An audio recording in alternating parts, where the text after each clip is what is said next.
I call Jackie Dean. Mr. Speaker, the Department of Corrections have decided not to renew the contract with Serco to manage the Mount Eden Correctional Facility. That decision was made and staff have been informed of that decision this morning, and I want to acknowledge those staff, whether they are corrections staff or Serco staff, corrections staff. I want to acknowledge the hard work that they have done over the many years in Mount Eden Prison, including under the time of the Serco contract. And I want to acknowledge the work of Pesata Sam Lotaluinga as well as the Minister for Corrections, who has done a very good job over a couple of years. Well, the member rudely calls across the House that it sounds like a eulogy.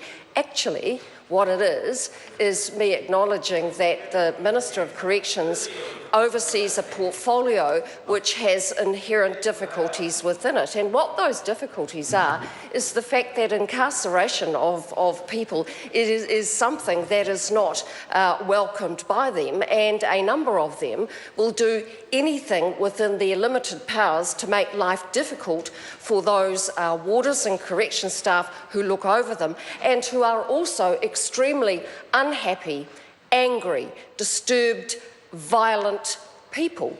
And that is something that the opposition would do well to remember as they are flinging overheated insults around the House about the Minister and about corrections itself, is that we are dealing with a population here who simply do not wish to be incarcerated and will take every opportunity to display their anger. So the very fact that the Minister has welcomed the move by the Chief Executive of Corrections into this, invoking this step in power with this contract, should be welcomed by this House. It should be welcomed because it proves the point that this contract with Serco provides an additional level of accountability within our prison system.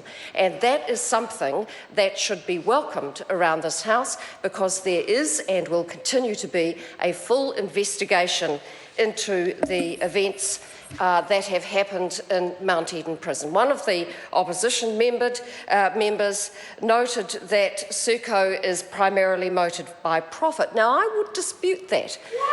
Of course, they are motivated by profit. This is a PPP and they've entered into a contract with it. But primarily is the point that I will dispute, and I have been to the new Wiri prison, unfortunately before that facility was opened, but the very setup of that modern prison with its focus on rehabilitation and reintegration into the New Zealand population is done by Serco. It is not motivated purely by profit. It is motivated by and aligned very closely with what the Minister of Corrections is also trying to achieve for those New Zealanders who are incarcerated in New Zealand prisons. Thank you, Mr. Speaker.